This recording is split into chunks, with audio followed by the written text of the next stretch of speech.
Assalamualaikum warahmatullahi wabarakatuh. Bismillahirrahmanirrahim. Alhamdulillahi rabbil alamin.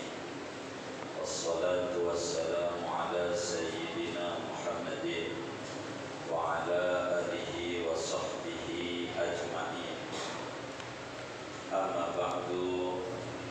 Faqad qala al-imamul muallif rahimahullahu ta'ala wa nafa'ana bihi wa bi barakati ulumi wa ghafara lahu wa li masyayikhihi wa li masyayikhina amin. Faraun, adapun ini yaitu satu cabang masalah. Ila waqa'a fi ta'amin jamidin kasaminin fa'ratun masalah. Apabila jatuh pada makanan yang padat yang beku seperti minyak samin, fa'ratun jatuh oleh tisalan umpamanya. Mati tikus itu di dalam samin, ulqiyat, maka dibuang saja tikus itu, wa ma haulaha, dan apa yang di sekitaran tikus, mimma masaha, daripada sesuatu yang mengenai sesuatu akan tikus faqat saja. Wal baqi tahirun, padan adapun sisanya yaitu hukumnya suci. Wal jamidu huwallazi idza ghurifa minhu la yataraddu ala qurbin. Adapun benda yang beku, yang padat adalah yaitu sesuatu yang apabila diciduk daripadanya maka tidak kembali lagi ia ala qurbin, atas masa yang dekat. Wallahu a'lam bissawab. Segini kita bedah. Saudara-saudara sekalian, kajian kita pada pertemuan ini akan membahas benda-benda yang terkena najis, bagaimana cara mensucikannya. Perlu diketahui bahwa benda yang terkena najis itu bisa dua kemungkinan. Yang pertama, benda padat. Kedua, benda non padat, tidak padat. Benda yang tidak padat itu bisa dua.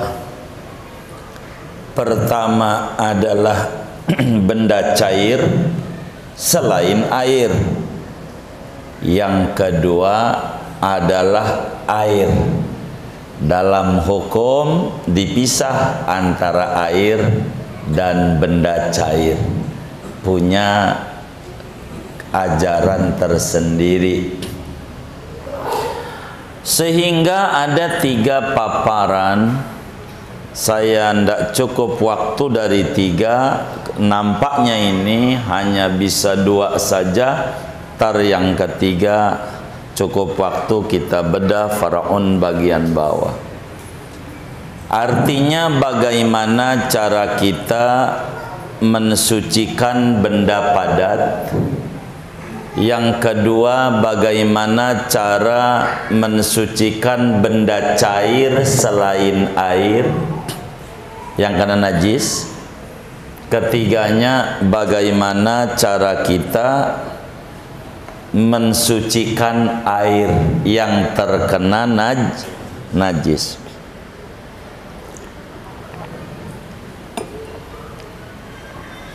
Far'un ini satu cabang masalah yang akan membedah tentang cara mensucikan benda padat yang terkena najis. Kata kiai kita, idza waqa'a fi ta'amin jamidin kasaminin fa'ratun masalan famatat ulqiyat wa ma haulaha mimma masaha faqat wal baqi tahirun. Manakala ada tikus jatuh pada minyak samin, tahu minyak samin, minyak unta, kan beku tuh yang kuning tuh, pokoknya apa aja yang beku-beku, mentega macamnya bisa, jatuh di mentega, sama seperti mentega gitu, jatuh, lalu tikus tuh mati. Di mentega tuh nggak bisa bangun dia mati dia. Di minyak samin tuh yang beku, maka minyak samin ini karena terkena bangkai, yang namanya bangkai itu najis, maka minyak samin ini hukumnya najis. Najis. Bagaimana cara membersihkannya? Begitu caranya. Pertama, bangkai tikusnya dibuang. Udah bangkai tikus itu dibuang, lalu diambil minyak atau samin atau mentega ini yang nempel tadi sama bangkai tikus, yang nyentuh aja sama bangkai tikus. Sesudah yang nyentuh sama bangkai tikus ini dibuang, dah sisanya sudah buat dagang martabak lagi. Martabak boleh tuh, begitu caranya. Karena benda padat, ambil aja najisnya, yang nyentuh dengan najisnya dipotong aja deh pakai sendok pakai pisau, udah sisanya itu hukumnya suci, boleh dimakan. Wajiji ini bukan hukum, namanya adat, gaya hidup. Begitu itu enggak dijadikan rujukan. Dari mana ini dalilnya nih? Cara mensucikan benda padat yang ada najisnya dalam hadis yang diriwayatkan oleh Imamul Bukhari di dalam kitab Sahihul Bukharinya, juga Imam Abu Dawud di dalam kitab Sunan Abu Dawud, Imam Tirmidzi di dalam Sunanut Tirmidzi, Imam Nasa'i di dalam kitab Sunan An-Nasa'i, Imam Ibnu Majah di dalam Sunan Ibnu Majah. Semuanya mengerucut dari seorang istrinya Rasulullah Sallallahu alaihi wasallam yang bernama Sayyidatuna Maimunah. Siti Maimunah radhiyallahu anha berkata, kata beliau, ada sahabat Nabi datang ke rumah beliau, lalu bertanya kepada Nabi tentang tikus yang jatuh di samin beku lalu mati. Bagaimana ini Nabi? Saya di rumah ada minyak samin, minyak unta, ada tikus lupa nutup, mati di situ. Apa saya buang apa enggak? Jadi orang dulu tuh kalau apa-apa selalu tidak mau keluar dari ajaran Rasulullah. Mau menetapkan apa aja, nanya dulu sama ajaran. Sebagai jangan sampai bertentangan dengan sebuah ajaran. Maka kata Sayyidatuna Maimunah radhiyallahu anha, su'ila Rasulullah sallallahu alaihi wasallam anil fa'rati saqatat fi saminin. Nabi ditanya tentang tikus yang jatuh lalu mati di minyak samin yang beku. Lalu kata Nabi, faqala Rasulullah sallallahu alaihi wasallam, alquha wa ma haulaha wa kulu samnakum. Kata Nabi, buang aja tikusnya, terus minyak samin yang kena tikus itu udah dibuang, wa kulu samnakum, makan aja sisa yang ada tuh. Itu maknanya suci. Suci, makan aja. Kata Nabi begitu. Enggak apa-apa. Enggak minyak samin aja, enggak minyak unta, pokoknya mentega atau apa aja. Termasuk ya uli gitu. Baru aja uli.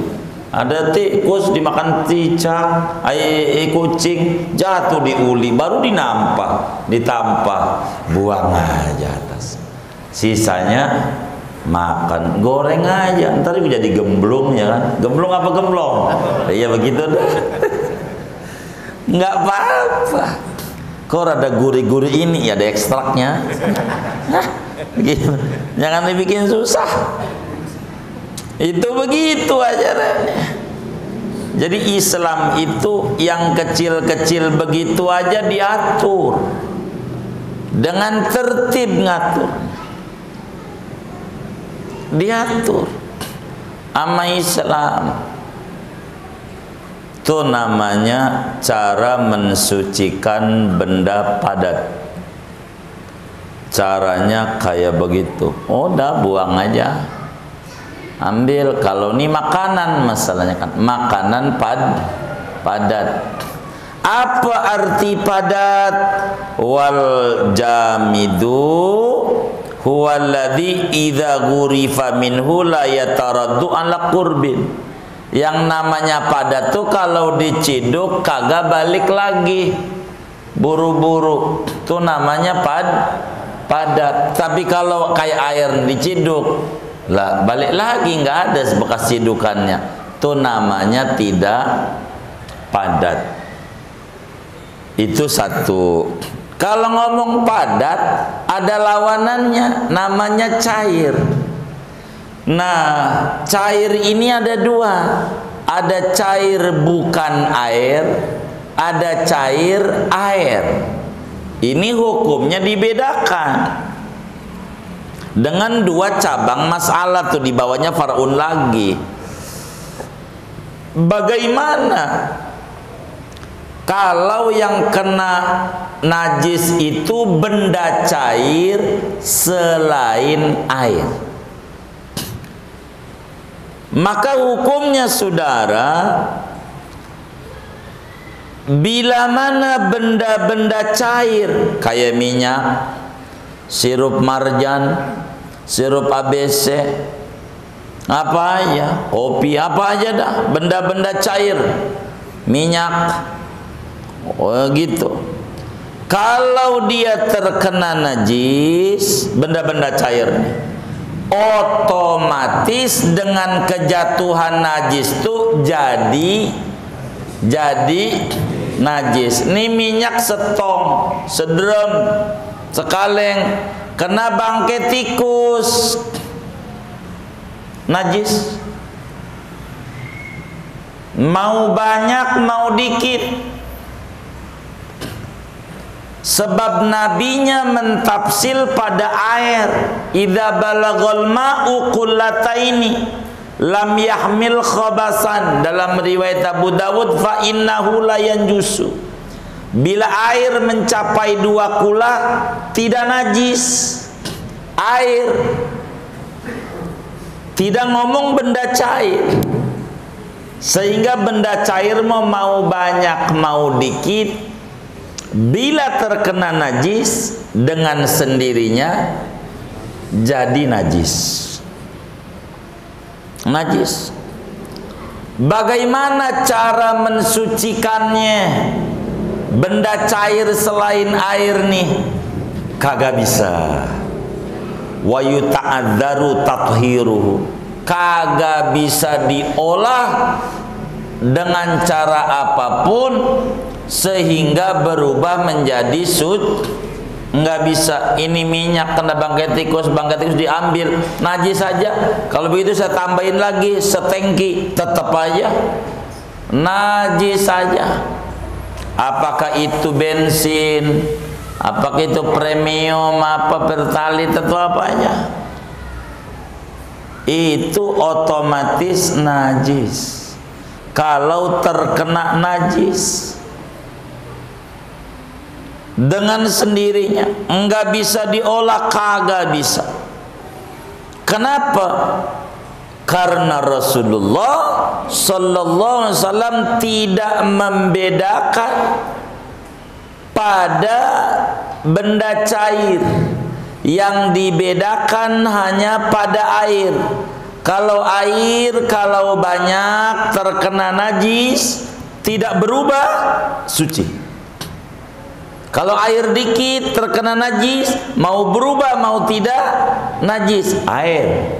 Tapi benda cair Nabi tidak memperinci. Itu menunjukkan benda cair selain air hukumnya berbeda. Kedua, kalau air itu memiliki kekuatan untuk merombak najis menjadi suci. Kemarin sudah diterangin bagaimana air dikit nibanin pakaian bisa jadi suci. Karena punya daf'ah. Sementara benda cair selain air tak punya kekuatan apa-apa untuk menolak najis, sehingga tetap hukumnya jadi najis. Jadi kalau benda cair selain air terkena najis, wis otomatis hukumnya najis, enggak ada baki-baki, enggak ada sisa-sisa, seluruhnya najis. Dari mana dalilnya? Di dalam hadis riwayat Imam Abu Dawud. Imam Abu Dawud meriwayatkan di dalam kitab sunannya. Demikian pula Imam Tirmidzi di dalam kitab Sunanut Tirmidzi, Ibnu Majah, Nasai juga di dalam kitab Sunanun Nasai. Kata baginda Rasul sallallahu alaihi wasallam, "Idza waqa'atil fa'ratu fis samini fa in kana jamidan fa'alquha wa ma haulaha wa in kana ma'ian fala taqrabuhu wa fi riwayatin fa'ariquhu." Kata Nabi, bila mana minyak samin terkena bangkai tikus, dilihat beku apa cair. Kalau beku kayak tadi, kalau dia beku, ambil bangkainya, buang yang nempel dengan bangkainya, sisanya suci, bisa dipakai buat masak lagi, buat makan dan seterusnya. Tapi wa in kana ma'ian, kata Nabi, kalau itu minyaknya udah cair, cair bentuknya, enggak beku, fala taqrabuhu, jangan deket-deketin. Dalam riwayat yang lain, fa'ariquhu, buang aja. Ketika Nabi perintahkan untuk dibuang, itu menunjukkan najis semua. Sebab Nabi tidak bakal menyuruh barang kita untuk dibuang bila itu mengandung unsur menghambur-hamburkan duit, kan menghambur-hamburkan harta. Tapi kalau udah urusan agama, tidak ada kata menghambur-hamburkan harta. Uang ininya barang najis, buang aja, nggak apa-apa. enggak dosa sebab hukumnya najis semua. Intinya benda cair selain air bila terkena najis maka najis semua-muanya dan tidak bisa diupayakan untuk disucikan. Ketika Nabi bilang fa'ariquhu, buang aja minyak itu. Andai bisa disucikan, tidaklah mungkin Rasulullah sallallahu alaihi wasallam menyuruh untuk membuangnya. Sebab membuang minyak itu kategorinya menghambur-hamburkan harta yang sangat dilarang oleh agama. Dilarang oleh agama. Tapi ketika Nabi nyuruh, itu menunjukkan sudah tidak bisa diambil manfaat untuk dimakan oleh kita. Cuman ketika minyak ini sudah kena bangkai, kena kencing, apa aja deh yang najis, minyak, masih bisakah dimanfaatkan selain dimakan? Begitu. Supaya ini enggak begitu banyak. Karena nabinya ada dua riwayat. Pertama, jangan dekati oleh kita, berarti oleh yang lain boleh. Maka muncul pendapat, bisakah dimanfaatkan minyak yang najis, minyak sayur yang ada bangkai tikus, ada apa aja yang najis? Bisa, boleh saja. Benda cair yang terkena najis dimanfaatkan untuk bukan konsumsi kita, untuk lampu pakai petromaknya minyak dari situ boleh, begitu. Untuk nambal-nambal perahu-perahu boleh, untuk kayak begitu nggak apa-apa. Untuk orang mesin obras kan perlu pakai gemuk tuh, olinya minyaknya, pakai itu nggak apa-apa. Untuk bikin sabun nggak apa-apa. Sabun kan najis, ya kan nanti bakal disiram juga, begitu. Nggak apa-apa, nggak apa-apa. Boleh, tapi tidak dikonsumsi oleh mulut kita. Untuk kebutuhan kita yang lain enggak apa-apa. Untuk ngerapihin rantai-rantai sepeda yang habis buat jalan-jalan kalau 1 minggu tuh pakai minyak yang ada itu boleh. Rantai-rantainya biar cepet larinya, enggak apa-apa. Boleh saja. Kenapa? Dari mana dalilnya? Di dalam Sunan Tirmidzi, Imam Tirmidzi meriwayatkan hadis dari Kanjeng Rasul sallallahu alaihi wasallam. Nabi ditanya tentang minyak yang terkena najis. Tanya Rasulullah, kata Nabi kata sahabat, ini minyak ini yang cair nih samin kena bangkai tikus, bisa dimanfaatin enggak? Di luar dimakan kan kami paham, nggak boleh. Kata Nabi, istasbihu, silahkan bikin minyak buat petromak Anda, nggak apa-apa. Tuh namanya bisa dimanfaatin. Dalam riwayat yang lain, intafi'u bihi, ambil manfaat di luar makan, kagak ngapa. Begitu, boleh, silakan saja. Dua tuh. Jadi pertama, benda najis ini bisa ngenain benda padat. Cara nyuciinnya kayak tadi, ada yang najis, ada yang masih bisa dimanfaatin, masih suci. Dua adalah benda cair selain air, benda cair selain air, ini mah otomatis najis, tidak bisa diolah menjadi suci, hanya bisa dimanfaatin buat lampu, buat minyak-minyak dah, yang lainnya boleh. Pada bagian ini saudara, ada ajaran yang tersirat dari ibarat kitab kita. Kenapa itu tikus bisa masuk kepada kaleng samin? Sebab tentu kaleng saminnya tertutup terbuka? Bukan tertutup. Tertutup terbuka? Terbuka. Maka Islam tuh mengajarkan sunat kita mau siang mau malam, wadah-wadah kita tuh sunat ditutup, jangan dibuka gitu, jangan. Wadah tuh piring kalau di rumah tuh di raknya dibalik, jangan begini, diginiin. Kalau makanya rak tuh bentuknya begini biar nutup.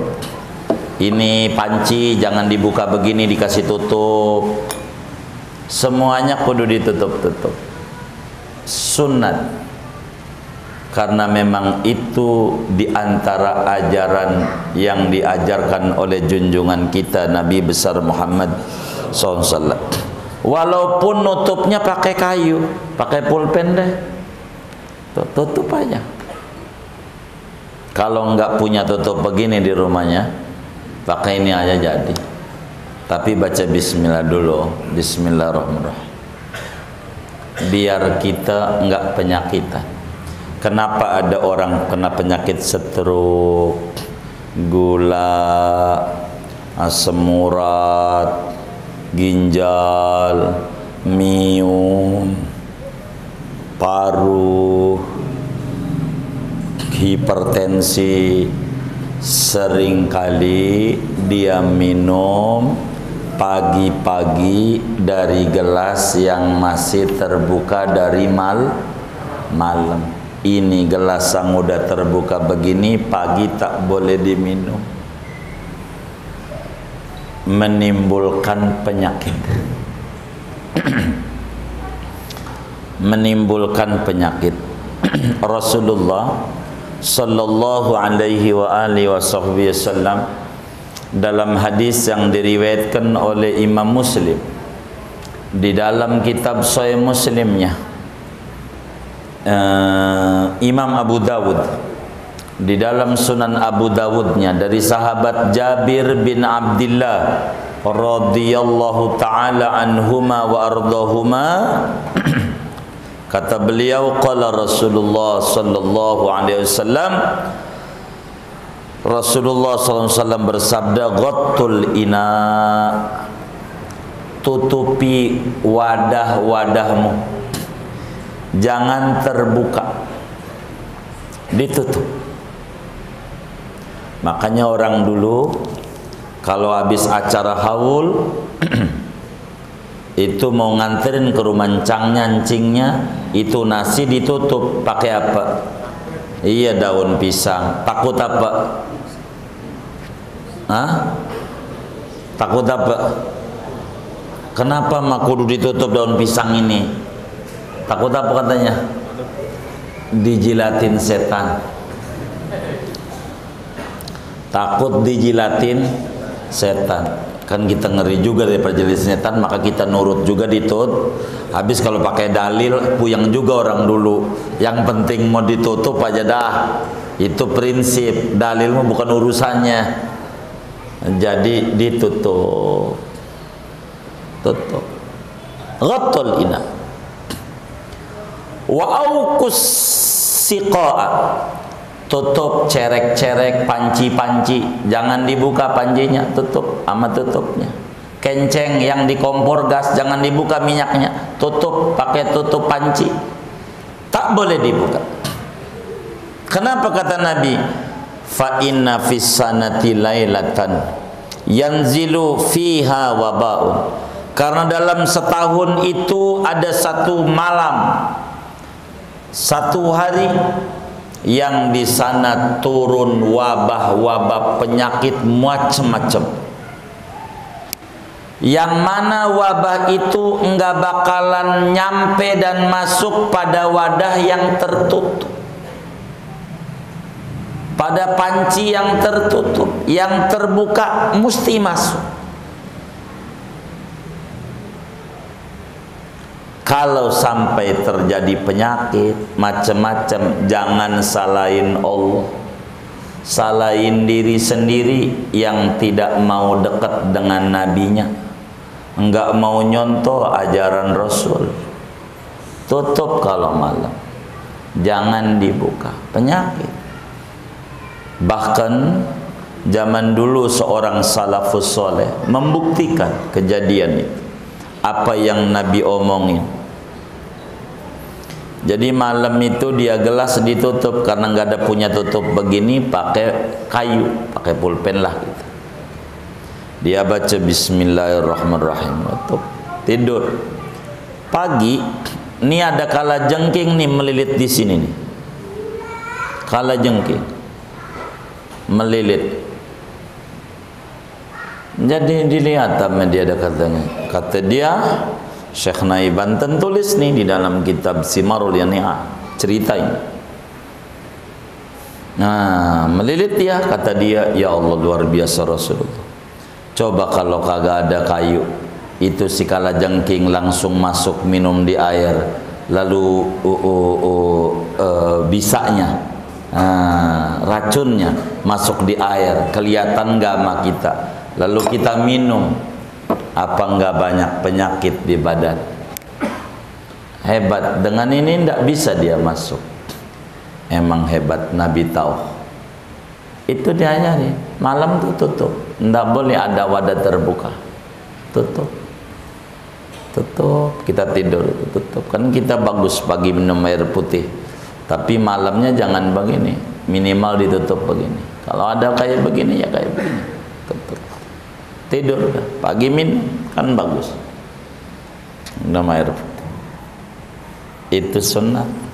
Panci nggak boleh dibuka, minyak sayur kenapa jadi penyakit, kolesterol, gara-gara dibuka, nggak ditutup. Mentang kita ngambil untung aja dagang pisang goreng, buka aja, tutup lah malam tuh. Begitu, jadi penyakit orang, repot. Akhirnya di swab corona jadi tuduhnya, padahal gara-gara begitu-begitu tuh. Begitu sudah. Jadi kita ini kudu ngikut Nabi, jangan sembarangan dalam agama ini, bahaya. Nabi suruh, bahkan dalam hadis Abu Dawud yang lain tuh, wa khammir ina'ak, tutupi wadahmu walau bi'udin, kata Nabi, meskipun pakai kayu dah, kalau nggak punya ente tutupnya, tutup, palangin aja, baca bismillah, khair. Ini ajaran-ajaran Nabi. Jadi kenapa tikus bisa masuk di minyak samin? Karena terbuka. Dan kita diajarkan oleh Nabi, tutup wadah-wadah, tutup. Itu ajaran agama. Begitu tuh. Mana lagi tuh kalau ngomong ajaran? Maghrib pintu tutup, itu Nabi yang nyuruh. Wa ghalliqul bab indal ghurub, tutupin pintu rumahmu kalau maghrib, tutup, jangan dibuka.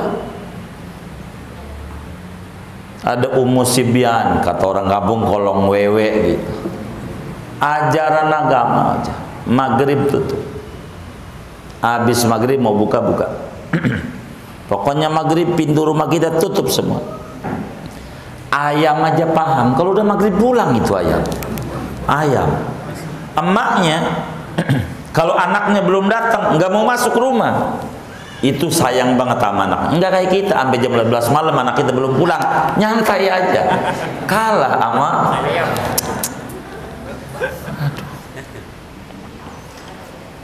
ajaran Nabi itu. Wadah kudu ditutup, panci kudu ditutup, emuk tuh kudu tutup, pintu juga tutup maghrib, ntar habis sisa baru buka. Begitu. tutup maghrib. Makanya orang-orang dulu berkah, karena memang begitu ajarannya. Kalau kita buat apa gitu? Lain, ini ajaran Rasulullah udah ajarin itu, Bang. Namanya Ummus Sibyan, membuat anak kita jadi bengal. Begitu. Jangan salahin agama. Maghrib tutup pintu. Kemudian lampu matiin kalau malam. Nggak boleh kita tidur pakai lampu ini nyala kayak begini. Nggak boleh. Aman Nabi. Wa atfi'us siraj. Matiin lampu kata Nabi. Lampu. Nggak kuat mata kita, cepet min. Makanya kalau mau pakai lampu biasnya aja. Dipakai oleh orang barat tuh ada namanya lampu tidur kayak gini nih, tutup begitu tuh. Jadi biasnya doang yang kena kita, sorot lampunya enggak, maka enggak min. Nabi itu hebat, enggak kuat mata kita kalau dengan kena lampu begini berputar istirahatnya, dia harus kerja kena sorot, jadi cepet min. Jadi kalau tidur tuh lampu mati. Di samping apalagi zaman begini kan kerja dipotong gaji ya kan, listrik mahal kan, lumayan hemat. Tapi saudara jangan mikirin hemat nggak dapat ganjaran, jadi mikirnya ngikut wah itu mau nggak ada ganjaran, nggak kayak itu. Matiin lampu, tidur tuh pakai lampu. Di hotel orang barat yang pakai, dia ngadain maulid kagak, kita yang ngadain maulid, tapi kita injek-injek ajarannya. Ini yang ikut Nabi siapa ini ya? Jangan, matiin lampu. Kalau mau lampu kayak begini, ini kan dari zaman Nabi tuh lampu kayak begitu tuh. Biasnya doang tuh masuk ke dalam tuh, karena masuk ke dalam itu. Biasnya. Yang nggak di hotel kan banyak tuh lampu tidur katanya, banyak. Itu karena begitu. Jadi biasnya doang. Gitu. Saudara nggak mesti beli-beli itu lagi, dah gaji udah dipotong mau beli lagi, ngutang lagi, udah tutup sarung aja, dah sarung. Ya Allah, sarung nggak punya CD dah. Yang penting mau ditutup aja dah, begitu. Iya pakai biji kayak apa kayak begitu. Itu ajaran Rasulullah Sallallahu Alaihi Wasallam. Jangan sampai kita nggak pakai. Biar bagus begitu, jangan mentang-mentang duit kita banyak, jangan, matiin, hemat begitu, hemat energi. Tapi itu yang diajarkan oleh baginda Rasul Sallallahu Alaihi Wasallam. Jadi kita suruh maghrib anak-anak suruh masuk rumah, ntar habis maghrib keluar. Itu Nabi. Kata Nabi, wa ajmi'ul aulad, kumpulin anak-anakmu tentang maghrib suruh masuk rumah maghrib. Kalau mau dia ke masjid-masjid, kalau enggak bahaya. Jadi cakap. Begitu. Ini ajaran. Jadi Islam itu ajaran tuh ndak ada sehebat ini. Boleh tanya sama saudara-saudara kita Nasrani, Yahudi, Hindu, Buddha, sampai sedalam ini tuh. Nabi keburu tuh ngajarin kayak begitu sama umatnya. Tinggal kita umatnya aja belajar dekat dengan Sayyiduna Muhammad Sallallahu Alaihi Wasallam. Ikuti aja ajaran Nabi, biar kita selamat. Banyak penyakit-penyakit tuh gara-gara kita banyak makan ini. Begitu. Saya tidak mau kalau makan ini terbuka, itu mau goreng pagi ya, ini tuh kompornya, minyaknya buang gitu, karena ada minyak sayur nggak ditutup sama tutup panjir. Pagi mau goreng pisang, ada mau buang aja, ada penyakitnya bahaya. Nabi ya, kita udah ngelanggar ajaran Nabi, kalau penyakit ya salah kita, tidak mau, biar sehat. Jadi bukan masalah kolesterol makanan ini mengandung ini, bukan, karena kita melanggar ajaran Rasulullah. Wong makanan mau obat semua, nggak mungkin Allah ciptain makanan lalu jadi racun buat kita. Duren kok ya katanya darah tinggi, dari mana? Tuh yang darah tinggi kalau tiap hari duren mulu puyeng juga dia, belinya itu darah tinggi. Tapi kan nggak begitu lah agama. Jadi jangan jauh-jauh dari Nabi. Jauh kita dengan Nabi banyak masalah dalam hidup. Apalagi kayak zaman pandemi begini, dekatlah sama Nabi. Ya, baca sholawat ke yang kita bisa. Di samping secara adat higienis itu kalau ditutup ya higienis, tapi kita nggak mau mikirin higienis dan tidak higienis, pokoknya ikut Rasulullah. Setan tidak bakal megang-megang makanan yang tertutup. Ini kalau terbuka, setan bisa pegang sama dia. Jadi sumber penyakit. Kalau ditutup enggak, wabah penyakit enggak masuk. Di samping higienis.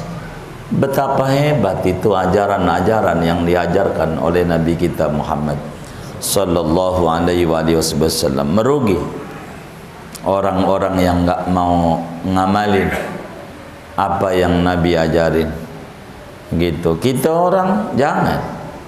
Nih, fikihnya kalau bila minyak samin kena bangkai dilihat cair, beku. Kalau beku buang bangkainya, sekelilingnya manfaatin buat masak lagi. Tapi kalau cair tidak bisa dimanfaatkan untuk konsumsi, tapi masih bisa di luar konsumsi badan kita, seperti bikin buat petromak, buat lampu, buat obor, buat apa, buat perahu, bakar-bakar ngerapetin perahu, silakan. Karena Rasulullah SAW menyuruh istasbihu wa fi riwayatin intafi'u bih. Ambil manfaat buat yang lain gak apa-apa, tapi jangan buat konsumsi. Inilah kurang lebih sekelumit daripada mana. Tinggal satu lagi, bagaimana air terkena benda najis, cara mensucikannya. Nah ini terlalu panjang, maka saya mau potong segini aja. Faraon, wallahu a'lam bishawab, buat tanya jawab saja. Ada yang ditanya mungkin? Iya, waalaikumsalam. Baik.